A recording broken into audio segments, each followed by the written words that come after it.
us around, all the church leaders with us, senior civil servants, wananchi wa Embu County na wageni wetu, hamjambo. Hamjambo. Distinguished guests, ladies and gentlemen, may I begin by thanking you all for coming to witness my swearing as the first governor of Embu County. You realize that some of our political leaders are not with us. He sent me with their apologies to you because they are doing national duties in Naivasha with the president-elect, Mheshimiwa Uhuru Kenyatta. They are doing national duty there, and we want them to continue their important duties. So apologies from Senator Rene Kivuti, apologies from Manyata MP, Honorable Muchiri, apologies from Honorable Mutava Musiemi, Mheshimiwa wa Mbeere South, apologies from Honorable Jagagwa, Mheshimiwa wa Mbeere North. Mmezipokea? Asante sana. This is the culmination of your voting on Monday, 4th March 2013. You turned up in big numbers to exercise your democratic rights. I'm touched and humbled by your magnanimity. I thank those who voted for me, but also thank those who did not vote for me. I will serve you all because I've today become governor for all of you. This is the promise I will keep. I have just taken an oath of office before a leadership judge, and I can assure you I will keep every promise I've made here before you. Today is a special day for this county. It is a birthday for the Embu County.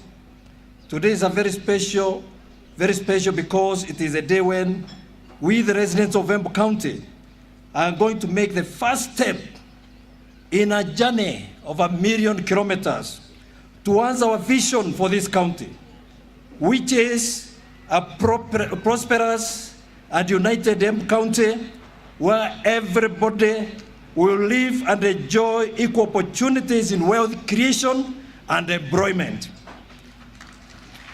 To achieve this vision, we must all work together.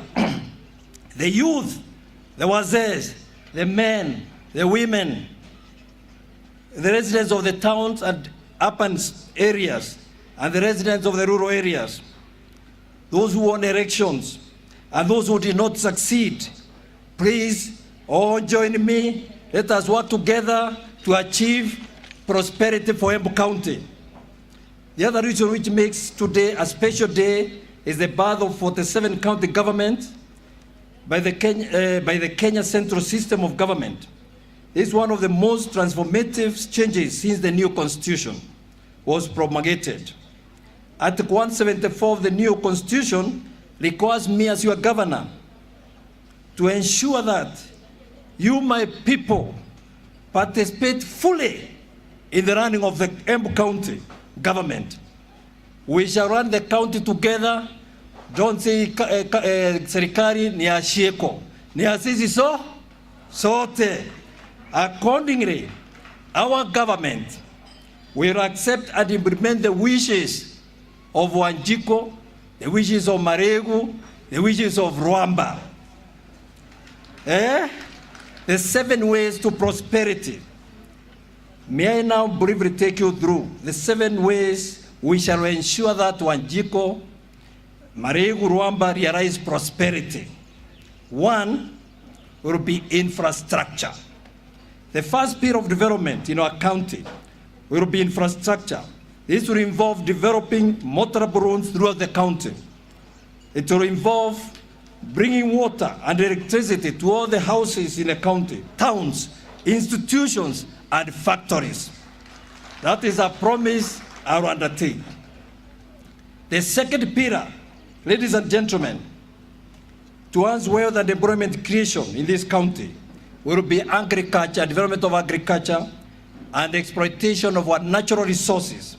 Together, we intend to transform our agriculture from subsistence farming to commercial farming, comprising of quality seeds, subsidized fertilizers, value addition, and ready markets where farmers will earn adequate funds. Some of example of what we shall do will suffice. One, I'll soon be meeting the coffee farmers to agree on how we are going to put up a coffee mill. I think Embu is one of the few, Embu County, one of the few counties in this region without a mill, a coffee mill, so that we can increase our coffee farmers' earnings. Two, we shall meet tea farmers in order to agree how we can market their tea through auctions within Embu County, as opposed to going to Mombasa. Three, we shall avail land in Ogweri to NCPB to put up maize depot so that our farmers can store their maize and sell it when it is well stored. While we shall identify investors to put a dairy factory for processing of our milk in Kedemo within this year. As for our natural resources, we are determined to create great wealth in the county by identifying and mining rare minerals only found in Mbere, while encouraging better use of sand from Mbere to manufacture water filters for selling in the whole of Eastern Africa and in the Comesa region. This we shall start this year. Ladies and gentlemen, our tourism development within the county will cover, among other things, opening up southern route to Mount Kenya and putting up tourist resorts in Moya National Reserve. The southern route to Mount Kenya will be the most advantageous to the tourists because with a telescope from our region at southern part of Mount Kenya, the tourists will be able to see Kilimanjaro from Mount Kenya and see Indian Ocean from Mount Kenya. The third pillar, ladies and gentlemen, to wealth and job creation in the county will be creating, enabling, and empowering environment suitable for trading, investing, and industrialization. May I quickly go to the fourth pillar towards prosperity for my people, which will comprise of several innovative approaches that will be managed by the youth, for the youth and women, which will include Youth Talent Academy in Embu, which will include a modern stadium where we are now. This stadium will change to international standards. It may not be in the TNA manifesto, but I want to assure you, my people, I'm going to cooperate with international investors, what we call public-private partnership, to ensure this stadium is of international standards. We shall still work on the youth and the women, the most disadvantaged people in the community, to establish micro businesses by hundreds of youth and women starting this year. Next week, I'm sending some researchers to tell me what we can do with our most disadvantaged youth so that they can learn micro enterprises as soon as possible. The fifth pillar of our development will be education. At the moment, the counties have been delegated to deal with pre-primary education and youth polytechnics. We shall undertake that role well and ensure the foundation of our children, the young kids in their formative age, are taken care of. However, we shall liaise with the national government. We shall intervene to ensure we participate in the development of primary and secondary education so that we can ensure no kid leaves school in standard 8. We want our kids in this county to learn up to Form 4, where they are 18 years where they can be employable and not leave school at standard 8. We shall also, in liaison with the private sector, ensure that there is a university or university college in every constituency in Embu County. We want to be the center of education in this county. Now, let's go to the 6th pillar, which will bring prosperity. The 6th pillar of development is of healthy people. It will be the responsibility of the county government to ensure there are quality and adequate health services throughout the county. Hence, our government will adequately equip and staff our dispensaries, health centers, and district hospitals, while ensuring that they have adequate medicine. Adequate sanitation as a way of promoting good wealth. We shall implement that. Number 3, liaise with the national government to ensure quality health services are provided by level 4 and level 5 hospitals, while asking the national government to upgrade Embu General Hospital to Revaro Hospital, so that we don't have to go to Kenyatta Hospital.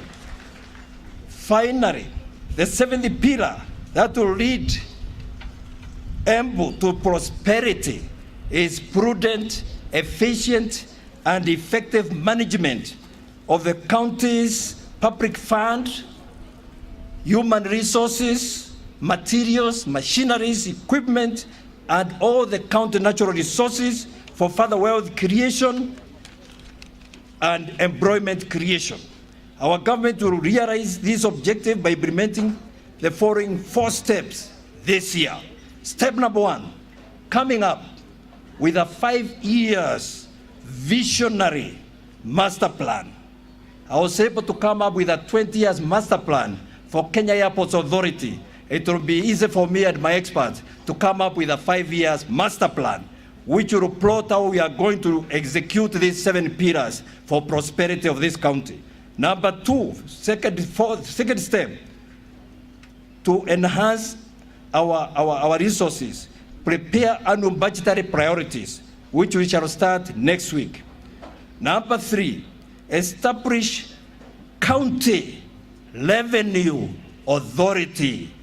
I'm not talking of KRA, I'm talking of Embu CRA. We are going to have an authority to ensure that the resources of this county are corrected fully, because they are not being well corrected at the moment, and that they are well utilized. Number 4, increase the county revenue collection base. In conclusion, ladies and gentlemen, may I emphasize that the aforementioned 7 pillars of bringing about wealth and employment creation in our beloved country will require hard work by all of us, you and me. It will not be business as usual. It is going to be business unusual for all of us. We must all be mindful of each other by being each other's keeper. We don't want to be like Cain, who could not acknowledge Abel as his brother. On my part, I wish to assure you that I will be a listening governor and a servant leader who will serve you all to the best of my ability. Finally, may I once again thank all of you for attending this function and for listening to me. May God bless you, my people. May God bless our beloved Embu County. Be blessed. Cheko, cheko, cheko inaanza sasa kwa sababu nimepewa power zote za kufanya kazi, sivyo? Pole sana, nilikuwa nimesahau. Apologies of my MP huko Runyenjes, Honorable Cicely Mbarire, who is with his colleagues in Naivasha doing national duty. Mmepokea hizo apologies? May I now introduce you to the First Lady, Mrs. Wambora. You know Wambora wiko? Uko wapi? Shiko! Shiko! Ianze leo. Salimia. Andũ atwaye mune na mukethia mwega. Maretwa Teresia Muthoni wa Nyaga Wambora. Nitukuruta wira twi vamwe. Thank you nĩ gũka gũtũmĩrĩria na twi vamwe muno. Thank you. Asanteni, thank you very much.